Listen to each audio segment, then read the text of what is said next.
si Binibining Dana Sandoval, Immigration Spokesperson. Magandang umaga po sa inyo. Si Bombo Dennis Hamito po ito. Together with me, si Bombo Everly Rico. Kumusta po yung ating monitoring dyan sa immigration booth na itinalaga ng inyong tanggapan? Simula na ba na may tuturing yung peak ng buhos ng mga pasahero, Binibining Dana? Yes, nakikita natin unti-unting tumataas yung bilang po ng mga bumabiyahe, particularly ngayong linggo. Mula po nung Lunes, slowly dumadami po yung mga bumabiyahe natin palabas po ng bansa.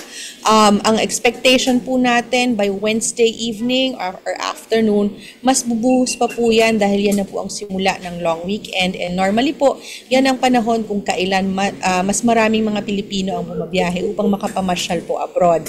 Yung naproproject naman po natin na mas tataas po ang arrivals by Sunday afternoon or evening kung kailan pabalik na po yung mga nagbakasyon after the long weekend.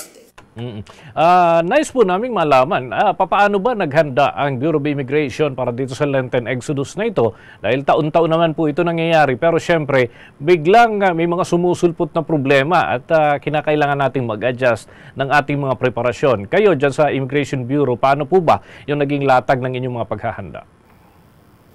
Yes, kapag peak season po na tinuturing, lagi po tayong may mga preparations to ensure po na smooth ang operations po natin, lalong-lalo po sa mga major international airports. Tayo po ay sinisiguro natin na yung ating mga front lines, yung mga ating immigration counters ay fully manned. Lahat po ng ating immigration officers ay nakadeploy po dyan. Pansamantala po, bawal po munang mag-leave yung ating mga immigration officers during the holiday season. Ipagpaliban na lang po muna ang mga bakasyon up until matapos itong peak season po natin.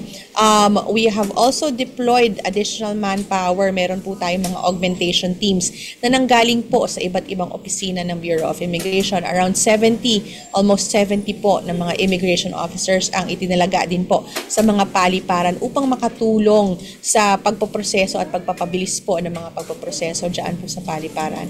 And we also have our mobile counters na nakalagay po sa ating mga paliparan na nagsisilbi pong augmentation kung kinakailangan pong magdagdag ng additional immigration officers at mahaba-haba po ang pila. Okay, may tanong din po ang aking katandem dito, si Bombo Everly Rico. Bombo Ever? Okay. Sa ngayon po ba, sa panahon po ng Semana Santa, may na-encounter po ba na mga aberya ang atin po mga paliparan sa pag-obserba po ng Semana Santa? Thankfully po, wala naman po tayong na-encounter or na-detect po na any untoward incident itong mga nakaraang araw. Sa mga susunod na araw po, nakamonitor closely ang opisina po ni Commissioner Tansinko doon sa ating operation sa paliparan. Actually, bukas po, magkakaroon po siya ng inspection dito po sa ating paliparan sa operations po natin para masigurado po na smooth ang ating operations. Okay. How about naman po doon sa mga kaso po na deportation? Isasabay po ba ito ngayon na buwas po yung mga tao o after na lamang po ng Lenten season break? Wala po tayong pinipiling panahon kapag deportation or implementation po ng mga deportation. Kasi gusto po natin the earliest available or possible flight po na mapaalis itong mga unwanted or undesirable aliens na ito ay agad-agad po nating magawa. Kaya po once magkaroon po tayo ng complete documentation for deportation, kagaya ng kanilang valid travel document, their outbound ticket, their clearance from the National Bureau of Investigation, and kung ano man po ang logistical preparations on the end on the other government po, ay agad po nating ini-schedule ang deportation. Sa katunayan po, meron po tayong napadeport na 2 Japanese fugitives na wanted po doon sa bansang Japan, kung saan po sila ay wanted for fraud after po nila maging miyembro ng isang sindikato na nangi-scam po ng kanilang mga kababayan.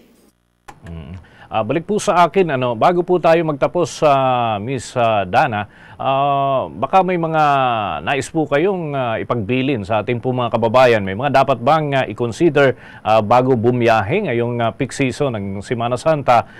Go ahead po para sa mga panawagan mula po dyan sa Immigration Bureau. Yes po, una sa lahat, pinapaalalahanan po natin yung mga travelers po na babiyahe ngayon sa mga susunod na araw, paalis po ng bansa. They have to come and check in po at least 3 hours before their flight, and preferably po dire-diretso na po tayo sa immigration area para hindi po tayo maiipit dun sa dami po ng mga pasahero. Yung atin pong daily operations ay nakapost po sa ating Facebook every 2 hours po simula ng holiday. Makikita niyo po kung ano yung daloy ng trapiko kumbaga doon sa immigration area para makapaghanda po tayo for possible lines. Makikita po natin doon kung ano po yung ongoing. Huwag po natin kakalimutan na magsulat po sa eTravel, so eTravel.gov.ph. Yan po ay ang opisyal na website ng eTravel. Maaari na po natin yung sagutan 72 hours bago po tayo bumiyahe. Huwag po tayong magpapaloko sa mga fake websites. Diretso po nating i-type eTravel.gov.ph sa browser at i-fill out po yun para wala po tayong aberya pagdating po sa immigration. And I hope everyone has a blessed and restful long weekend. Ayan. Thank you so much. At kami patuloy na makikipag-ugnayan sa inyo pong tanggapan.